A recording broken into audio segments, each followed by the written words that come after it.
Yeah, good evening. So today we are going to discuss week 6 as well as week 7. So in week 7 we have symbolic execution. So I'll discuss that briefly today. Also taking questions from the previous weeks. So before moving forward, for those who are joined in the session right now, if there are any questions, please feel free to ask. I will clarify that first and then we'll go over the contents. So any questions from anyone?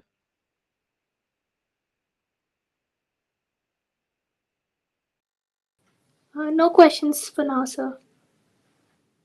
All right, thank you so much. So let me share my screen and then we'll go over the slides. So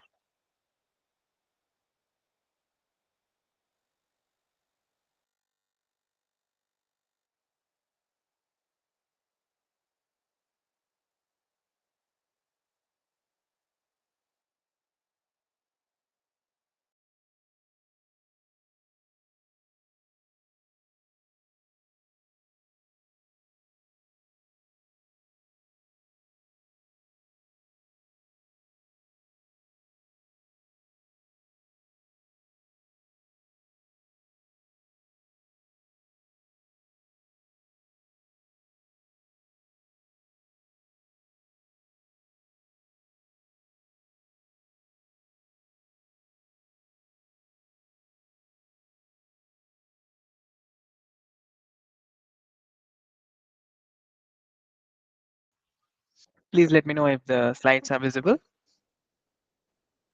Yes, they are. Okay. So this is about symbolic testing. This comes in week 7 actually.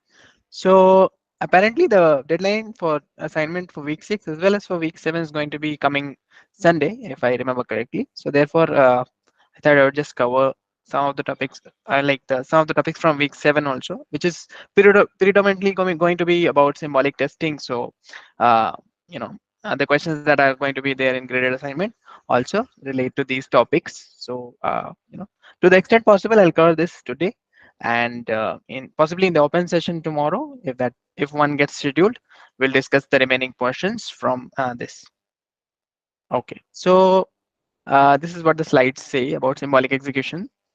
So it says that symbolic execution is a means of analyzing a given program to determine what inputs cause each part of the program to execute. So in some sense, recall the control flow graph, what happens, right? So wherever you have this branching, right? So you have a node, right, wherever the statement in the code is, and then if branching occurs in the control flow graph, that means that there is a condition, right? And depending on the condition's outcome, like for instance, if you have a if condition there, so if it is true, you take one branch, you go there. If it is false, then you take the other branch. So that is how the branching happens. Right. So similarly, symbolic execution, what we try to do is then there is something known as a path constraint, right? So path as in the control flow. There is a control flow, right? As we all know at this point. Now, the path can be different for different inputs that you give to the program, right? For instance, if you run the program on one input, then it might take a particular path in the execution flow, right? It will follow one path. Now, if you change the input, then the path that the program is going to take might also change, right? So therefore, symbolic execution is one way of testing what happens to the execution flow of the program as the inputs change, right? So what kind of input you give, and where does the program go corresponding to that particular input. So that is what we are going to study in this. Okay, so all right. Now again, so the objective of this testing is going to be that we can test, different execution flow of the program depending on the various inputs that are possible. So before moving forward, there are two things that are mentioned here. So I'll just briefly explain what they mean. Reachability and infection. This was discussed in the previous weeks also, but I'll just go over that once again just to recap what they mean. So reachability means that whenever you want to test a specific portion of the program of your code, then you have to give inputs such that you're able to reach that part of the code, whichever you wish to test. Otherwise, like let's say you have two branches in your program, then you give input such that the execution flow is not going into that particular branch, whichever you want to test, and therefore you're not able to reach that, right? And in that sense, you'll not be able to test that, right? So your inputs need to be such that the execution flow is that you're able to reach that particular part of the program, which whichever part you want to test. So that is reachability. Infection is another thing. So infection says that whatever input you give to the program, if it is causing a change into the state, right? So there is this state also. I also describe what what these terms mean as we move forward. So it'll it'll become more clear as we move forward. But then for now, infection means that you have a state, right? So when the program is running, while it is running, there is this state of this program, right? So if the inputs that we are giving to that program, if that is causing a change, you know, in the state of the program, then we call that infection has taken place, right? So we have in testing, we have two things to do basically. There are three things in fact. So first is reachability, that you must reach that particular portion of the code or that particular portion of the program, whichever you are willing to test, right? Otherwise, how do you test that? So you have to first reach that part. So that is what reachability is concerned with. Now infection says that it must cause a change in the state of the program. We'll understand what that means going forward. And then there is this thing called propagation. Propagation is concerned with the fact that if if the state of the program is getting changed because infection takes place, then the output that you are getting from the program or out of that particular execution must also be different. So that is what propagation is. So as we move forward, we'll understand these three terms in more detail. Okay. So that is what it says. Symbolic execution can help us in these things. So it says reachability infection problems for logic-based testing can be solved by symbolic execution. So we can, you know, easily, in some sense, easily satisfy reachability and infection criteria, via means of symbolic execution on the program that we are willing to test. Okay, so that is what. These are some references given from software testing literature about symbolic execution. Okay, these are possibly some research papers that were there. Okay, so now we'll come directly to the examples because this particular topic, symbolic execution, is uh, very well uh, understandable using examples rather than just theory. So if we look at two or three examples, one will be very easily able to understand what is happening. So that is what it is. So we have this program. Okay, there are 6 lines. We have sum, so it accepts 3 parameters, as you can see here. The function signature, we are assuming all are integers here. So a, b, c. Okay, now x is equal to a plus b, that's one line. Y is equal to b plus c, and so on. So we have z is equal to x plus y minus b, and then finally we are returning z. So that is one fragment, okay, of the code. Now, in the normal execution of program sum on inputs 135 is given in the table below. So that is what a state is. So in some sense, this table that is given in this particular slide is actually kind of visualizing in some sense the state of the program as it changes after each statement is executed. So for instance, if you go to the very first line, then what is the state at that point of the program? So notice that after statement 1, so how many variables are involved here? There is a, b, c, and x, y, z, right? There are 6 variables here. So this table is trying to map out the state, as I was mentioning earlier, of the input variables as well as the internal variables, that is the local variables that are there within the function, right? As and when each of the statements get executed. So when statement 1 is executed, after statement means statement 1 is executed, at that point statement 1, note that is this function definition. Okay, so after that x is unknown, right? So a question mark denotes unknown value. Okay, similarly for y and z, whereas abc you have 135 because note that these are inputs, right? So that is what we gave right initially into the program, abc.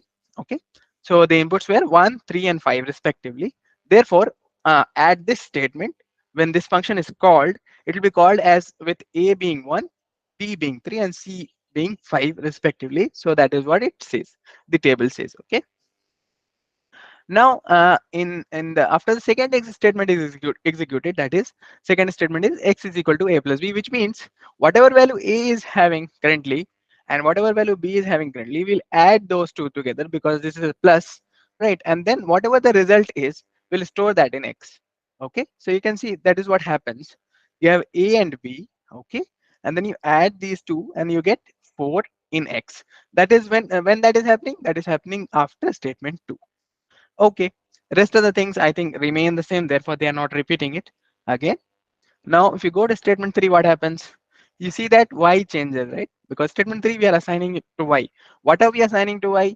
We are assigning whatever the value is for b, and we are adding c to it. So c is another input variable that we are getting from the function parameter. Okay, c was 5, and we can see that we are adding it. So let me go back to this b plus c, right? So b was what? B was 3. Okay, so b plus c is 8. So that is what we get in y after statement 3. Note that after statement 1, y was something else. So that is what state means, right? As your program is running, the state is constantly changing. It's some kind of a dynamic thing, right? So when you start, you have some kind of a state. As the as the execution proceeds of your program, then the state of your program changes. Okay, in this case it's just a one single function, so the state is relatively simple. But for complex programs, you can imagine that there'll be a lot of changes that are happening at every instance, at every line. As you move forward in the execution flow, these things are bound to change. Okay, so that's what happens. And finally, if you go to line number 4, you can see that we are having z, which is x plus y minus b. So in that case, I think, okay, so x is 4. So at this moment, if we talk about statement 4, then we will take whatever value is before that, right? So the value for x at this point when we reach statement 4 would be 4, right? So we'll take it from there, 4, and this is 8. So 4 plus 8 is 12. So that is what we get, and then we subtract b from it. And b is what? B is 3. So 4 plus 8 is 12, and then we subtract 3, we get 9. So that is how we get the value for z at the end. Okay, at line number 4, in fact. And then line number 5 just returns 9. So because it returns z, note that, right? It returns z, and the value for z at this moment when we reach this particular line, we have z as 9. Therefore the program is going to return 9 on this particular input that we gave. 135, you give 135, it is always going to return 9 as per the execution flow. Now note that if you give the same kind of input always, right, until unless there is some kind of a notion of randomness involved in the program, which is not the case here. There's just summing up these things, right? There is no random function or anything like that. In that case, for one particular input, you're always going to get out the same output, no? Because the state is going to be always the same, and therefore the execution flow remains the same, and hence the output also remains the same. So that is what happens. Now in the above table, yeah, dash is representing unchanged value, which means we are just carrying over from there. So if at line number 3 y is 8, then at line number 4 also it remains the same. So, and question mark represents undefined values, which means we don't know at this moment what they are. So if we talk about a statement 1, because at this point, statement 1, we don't know what x y z are, so therefore they are undefined. I hope this particular table is clear. If not, please feel free to ask questions. I'll be happy to clear that before moving forward. Understood, sir. Okay, okay, sure. So that is what happens. Now, okay, one important distinction that is there in the test case that we create ourselves. No, in testing, we have this notion of a test case. I hope all of you are familiar with that. So in test case, what do we have? So a test case has two parts. One is inputs, right? The inputs that we gave for the program for that particular test case, and the expected outputs, right? What are we expecting the program to give us? And then how do we test that? We check the actual output given a particular input. What is the output? Whatever comes up, we'll check that against the expected output. If that matches, then we will say the test case has passed, right? If it is not matching, then we will say the test case has failed, and therefore perhaps there is something wrong in the logic of the program, and therefore we're getting different outputs, right? We expected it to return something and it is returning something else. Therefore, there can be a problem, and therefore we'll see what the problem is and perhaps try to fix it. So that is how the normal testing works. Okay. Now in symbolic execution, what happens? See, the normal execution, we have concrete inputs. We call it concrete values, right? One is a concrete value. We know what that is, right? 3 is there, 5 is there, right? So we give that, we get some kind of a concrete output also out of the program. So that's totally fine. That is the normal execution of this particular method called sum on the inputs provided. Okay. Now in symbolic execution, this name itself suggests that we are not going to provide inputs as concrete values. Okay. We'll be having this symbolic notion for every variable that is involved. We'll name it something like, for instance, in this case, we had ABC, right? So as the input, we have ABC only, right, in the sum function. So we are calling it A1, A2, A3, or alpha 1, alpha 2, alpha 3, whatever it is, right? We're giving it a symbolic name. It is not a concrete value in this case, right? Okay. Now this PC stands for path constraint, okay, or path condition as mentioned here. So what happens is that to to reach a specific statement in the program, you have a path condition, which is to say that if you wish to go into this path in the execution flow of your program, then you must satisfy this. Right? It is like a condition. Like for instance, if you have something like if a greater than zero, right? So then a greater than zero must be true. Then only you're going to follow that branch. No, try to connect this with the CFG that we have in the control flow graph. We have the CFG, right? So when do we follow one branch over the other? When a particular condition becomes true or false. So something similar is happening here also. No, here we are calling it constraint in general. So to be able to follow a certain path, you have path constraints, and if you satisfy those, then you are going to go into that particular statement or branch of your program. So that is what happens in symbolic execution. Okay. So let's say how it is working.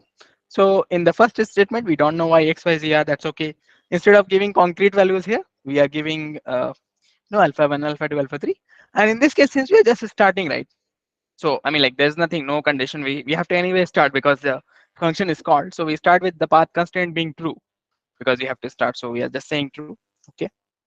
Now after statement 2, we have y as alpha 1 plus alpha 2. Note that now these values that we are having, the intermediate values for the variables, let's say for x or y, for z, for whatever it is, these are in terms of the original input variables that we have. This is a very important thing to notice here. Okay, these are always expressed in terms of the original input variables. So what are they? They are alpha 1, alpha 2, alpha 3, and then whatever the computation is happening, we are writing it in terms of the original input variables, that is alpha 1, alpha 2, and alpha 3. So in this case, what happens to x? We do a plus b, right? So in this case, in symbolic execution, what will we do? Because we don't have, right, we don't have concrete values, we cannot just add. So we'll just write alpha 1 plus alpha 2, that is a plus b. Okay. Similarly, for y also we do the same thing. For z also we are doing the same thing. Instead of having concrete values, we are just writing it symbolically. Okay. So, and in that case, z is holding the value of alpha 1 plus alpha 2 plus alpha 3, and therefore we are going to return this, okay, whatever z is at the end, because that is what we are returning from here. I hope till this it is clear. We'll move forward and see one more example. It will make it more clear.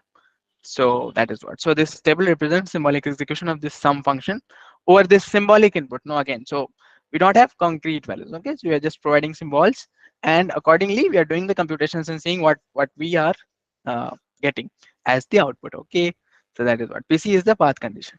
Okay. Now this is the second input. This is more involved, so this will make it more clear what is exactly is happening. So let's go over it quickly. So we have 16 lines here. That's okay. This is a function int twice, so that apparently is just multiplying it with 2. Whatever int value you give here, you're just getting the twice of that. So if you give 10 here, let's say, then in that case you're going to get 20. Okay, that is what happens. Now test me is another function. I think there is a typo here. There should be a bracket here, parentheses, but it is missing from here. That's okay. We'll take it as a function only. So we have index int y. Okay. Now what z is going to be twice of y. So whatever y we're providing, we're just calling, we are just calling the twice function that is here, and then passing y to that, and therefore we'll get 2y, symbolically. So, and again, this is the condition. So this is the interesting part. So what happens? We are saying that if z becomes equal to x, right, and then there is this another condition. So first thing is that this has to be true. No, if you want to follow this branch, if you want to follow this path, if you want to go inside, let's say your error is here in line number 8, statement number 8. So if you want to reach that error or uncover that error for that matter, if you want to, realize that there is an error, then you must go inside that, right? Otherwise, if you don't go into that, problematic statement or portion of your code, then there is no way the test case can actually uncover that error, right? So therefore you have to follow that. So for instance, if you know somehow that you have to reach line number 8, then you must satisfy these constraints, right? The first constraint says that this must be equal, then the second constraint is there also, right? So if the first is satisfied, then we'll say, if the first one is not satisfied, for instance, then we'll not go inside of this event, so this will not be checked, right? The usual thing that happens. Okay, this is the main function that gets executed to start with. Okay, the main thing. So in this case, x is just a symbolic input. Okay, this is just a notation, just saying that, okay, we are not taking anything because it's just a symbolic input, so it need not be concrete values, right? As you see in the previous example also. So y is another symbolic input. Then we are calling test me on x and y. Okay, this test me function we're calling in xy, and then we are returning 0. I think that is not of significant. This is not significant as of now, this return. The only thing that we are concerned with is the test me function and see what is the output for this. So xy we are giving, these are symbolic inputs. Now see what happens. Okay, so this is the state. Okay, so try to contrast this concrete state with this symbolic state. What happens? So in the concrete value, let's say you have 2 1 2. This is just arbitrary, just taking it for an example. In the symbolic thing, you don't have anything, right? You don't have any specific value. Just say, okay, x naught, x is going to be x naught, y is going to be y naught. We're just assigning symbolic symbolic names to that, names to those variables, and just doing that. So note that what happens for z, we will have twice of y naught. That is what happens. So you have to always see it in terms of the original input variables. That is what I was saying earlier also. So you have, if y is this y naught, then what happens to z? Okay, so z is going to be twice of y naught. Then in that case, it goes to this twice function. We go here, we do twice of y naught, right? We come back. So then what is the value that z holds? Z is holding twice of y naught. So that is how we get this. Okay, z is twice of y naught. This is just, following through the program, seeing what all changes are occurring in the variables. Okay, now note that this path constraint, or this thing, the first one, it says that z must equal to x, right? Which means symbolically that whatever value we get for z, and that is what we get, no, twice of y naught. Note that again, we are just doing everything in terms of the original input variables. So this is z, right? If you write z is the same thing as twice of y naught, because that is what the value for z is, right? So twice of y naught is going to be equal to x naught, right? Z is equal to x is what is there, line number 6, and that is what we have in this case also uh, here symbolically. And in this case, the second condition, right? The first condition was that.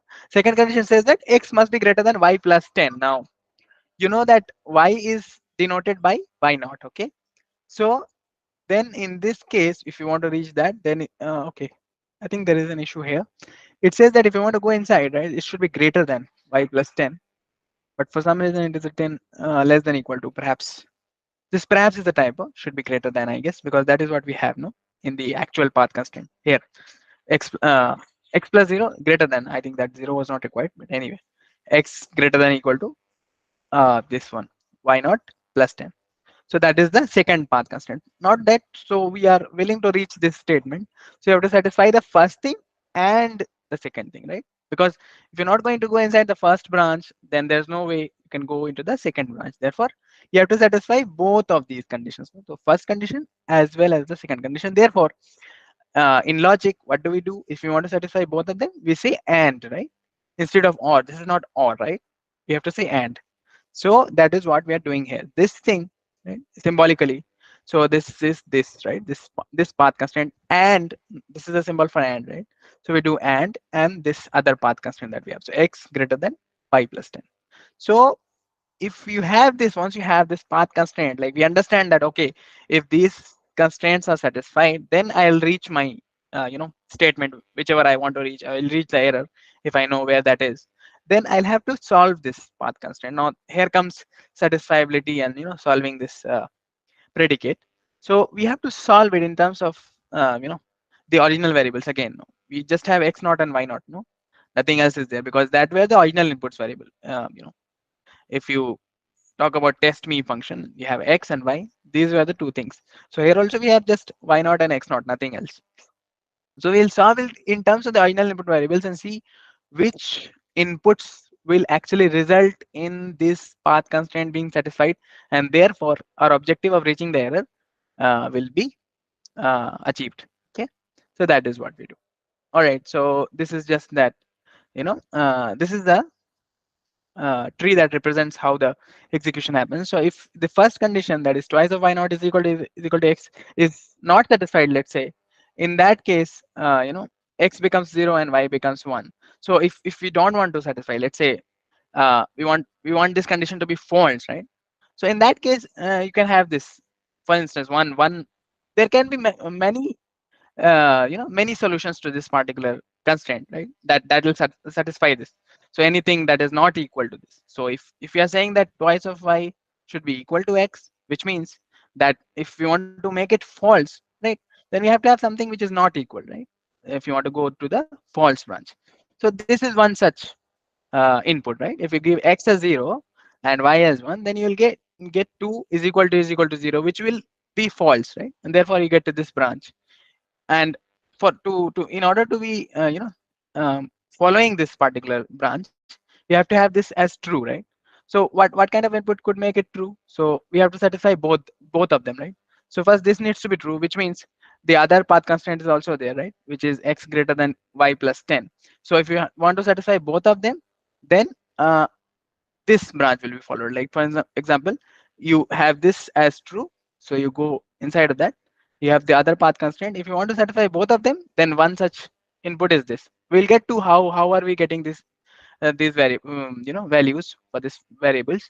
But before that, I just try to understand that this is just a tree that is representing the possible outcomes out of these path constraints. Okay, so if we are able to satisfy both of them, then one such input could be this. Or if we want to have a scenario wherein we satisfy the first one but not the second one, then one such input could be this one. So if we provide x2 and y1, in that case we'll satisfy the first one, I think. Yeah, first one will be satisfied because 2 is equal to 2, and therefore you'll have true. You go inside of that, but this will not this will not be satisfied. So if you put this is 2, and then this becomes 11. So 2 is not greater than 11. This becomes false, and you go here. So these are the inputs which will result in these paths being followed. That is what we mean by satisfying the path constraints. Okay, and again, interestingly, this is the input that we are looking for, because this leads us to go to the error statement, and if we provide that, then we are reaching that. So now the interesting thing about all this is that once we have these constraints, if you are able to solve those, if you provide that again back to your function, then you're going to follow the exact same path, right? Because that is how you solved it. Then you will reach the error statement. So that objective of reaching the error statement is achieved here, like this. All right, so okay, there's a there's a discussion about program proving also. So I'll discuss briefly about this. So it says that program proving involves proving that programs are correct. Not that in testing, what do we do? We have test cases, no? So there are a limited number of test cases always, right? You cannot, in some sense, exhaustively test for every possible input that you might have, because the input space is quite large, right? You are not, you cannot possibly test for all possible inputs that could be there in your program, and therefore they are not exhaustive, right? So exhaustive testing is not possible in this case. Whereas in the program proving case, what do? Is we try to, in some sense, mathematically prove using formal methods that this program is going to behave as intended. Okay, so whatever the requirements are for your particular program, if you are able to prove that. Of course, in practice it is not always possible, because of the complexity of the programs that you have these days, right? It is difficult to do it exhaustively for everything. So therefore we do test cases, no, we generate test cases and test based on that. But then again, just to mention it here, we have this program proving also, which involves proving mathematically that the behavior that you want to achieve with your program is actually correct. So it is not that for one particular input it is valid and other set of inputs it is not valid. So you're kind of proving that. So it is different from testing. So that is what it says. Okay. Yeah, same thing. So just as I said, so in test cases, we have a limited set of test cases, right? So it might be possible in that in the vast space, the input space that you have, you might miss out on something, right? It is never possible to exhaustively provide every input that might come into your program. Like let's say, let's talk about integers, right? So integers are infinite. You cannot test for that, right? It is not possible to provide every integer because that doesn't make sense. Right? So that is what it says. Now, program proving involves formal methods. That's okay. Now again, so formal methods are mathematical techniques basically that are based on derivation from formal methods, and then we try to mathematically prove that this works. So this is somewhat different from testing. Okay. Program testing and proving can be considered as extreme alternatives. Yeah. So testing we are just testing it to limited inputs, whatever test cases we have, and proving is like absolutely proving that whatever you have is correct only. So both of them are we in practice we do a mix of both. So uh, you know depending on the software or the program under test. So what happens. Okay. Yeah, exactly. So that is the important point to note. Correct execution of program for inputs not in the sample is still not right. So what for whatever inputs you have not tested, right? You cannot be very sure about that. So that's what happens. Okay. Whereas in program proving we don't execute the program at all. That is one more point to note. Okay. We just prove it mathematically in some sense by derivation that this is going to always work, right? Whatever inputs you provide. So not all proofs can be automated. Yeah. Okay. Now, symbolic execution is a practical approach. So you can see that this is kind of a middle way in between the two things. So there is this testing wherein we have this test cases and just provide inputs. We have to come up with inputs and test cases and we test on that. And there is this proving, which is not always possible to do, program proving. So this symbolic execution comes in between. It says that, okay, we'll just try to see, symbolically where we can reach and then try to solve those constraints and generate test inputs based on that, so that we don't have to write all the test cases by ourselves, right? Some of this can be generated depending on the constraints that we have. So that is what the symbolic execution testing is about. So it's a practical approach between the two extremes of testing and proving. So that is what it says. Okay. Yeah, so that is what it says. Executes the program symbolically, as we have seen in the previous example, instead of a sample input. So you're not providing one input, rather you're providing a set of inputs. So that is what it says in the third point. Each symbolic execution is equivalent to a large number of normal test cases, of course, because you're in some sense testing for everything that satisfies that particular constraint. As I said, there could be multiple inputs that are satisfying that particular path constraint, right? So if you are testing for one of them, then you are actually testing for a large number of such test cases, all such in fact, which are also satisfying those constraints. So you are in some sense covering a large number of test cases by doing this. Okay, I hope till this it is clear. Are there any questions at this point?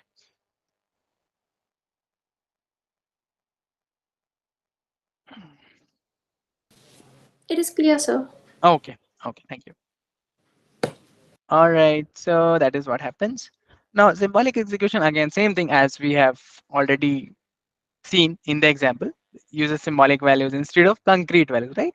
So instead of providing 1, 2, 3 or something like that, we are just having symbolic values as we have seen. It's like program variables, symbolic expressions, okay? Hence, output values computed by a program are expressed as a function of the symbolic input values, right? So whatever input you are providing in the sum method case, we have A, B, C, right? So it is computed as a function of symbolic input value. So whatever your inputs were, you express them in terms of the symbolic inputs, and then when the function runs, you are in some sense running a function on that. You're calling a function on that input, symbolic inputs basically, as we've seen. So when we say twice of x naught, we just say 2 into x naught instead of having a concrete value there. So that's what happens. Now, symbolic state, as I was mentioning, right, is a map, right? So that maps basically, it's a simple map that maps whatever variables are there to their symbolic expressions till now. So for instance, if we come back to this table quickly, uh, we see what happens. So for example, to reach this particular line, right, you have this particular constraint. So as we move forward in the execution of the program, right, the the constraints get built up in some sense, right? So if you know that you have to reach line number 8, at this point you have a particular constraint, right? So this is z is equal to x. So we have something, at this point at line number 6. If you come to 7, then you add to that basically, this constraint, uh, you know, uh, is changed. It was earlier this condition only. Now we come to this, we see that okay, there is this another condition, so that gets added to that, right? And then finally we reach to this. So that is what happens. So at each state, the symbolic, you know, the symbolic state, you have a different set of path constraints, and therefore uh, it says the same thing here. Sorry about this. There was yeah, this one I believe. Yeah. So symbolic states, this is sigma. This is denoted by sigma only. That's variables to symbolic expressions. That is the constraints that are there. Now, path constraint is a formula. That is first order formula means this predicate. Okay, so we have a predicate which must be satisfied. We have seen predicate in week 5 also. Logic coverage criteria. So these are called predicate. So we'll have path constraints expressed as predicates, and then we'll solve those predicates and try to get one of the possible inputs that are satisfying these constraints, and test over that. So we again do the same thing as we do in test cases. We have inputs and we run the program, and then we see what output comes in, and then we check it against some expected output that is there. So the idea is same here. It's just that instead of manually coming up with inputs, we are just having path constraints and we are solving them, and then therefore we are covering for a large number of test cases in one go in some sense, right? So that is what happens. Yeah, that is what it says in the very next slide. Software testing symbolic execution used to generate a test input for each execution path. Note that, okay.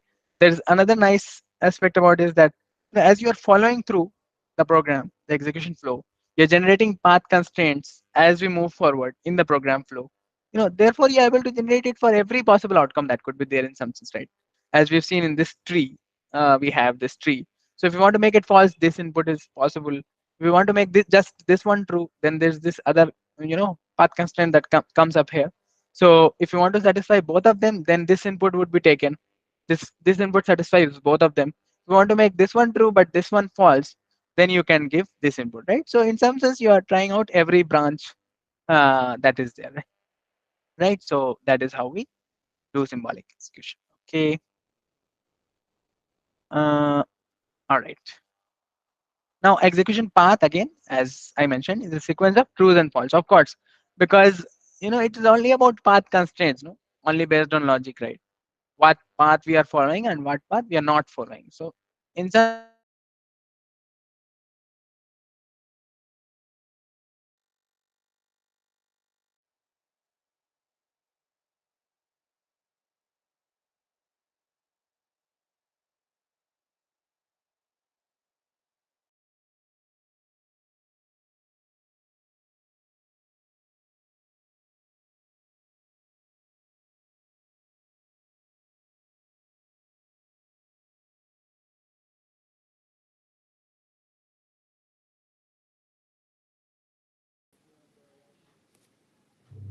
Sir, you're muted if you're speaking.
Sir?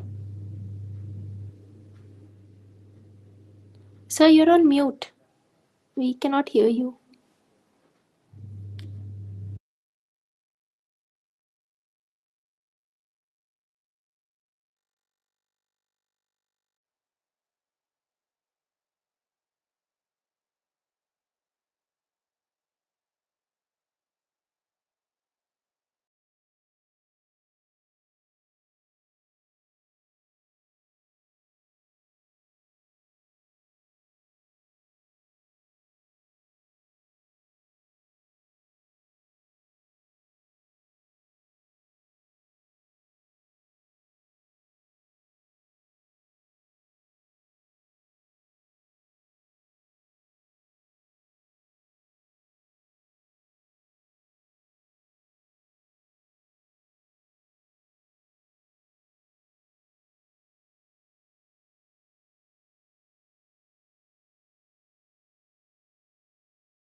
Sir, if you're speaking, we are unable to hear you.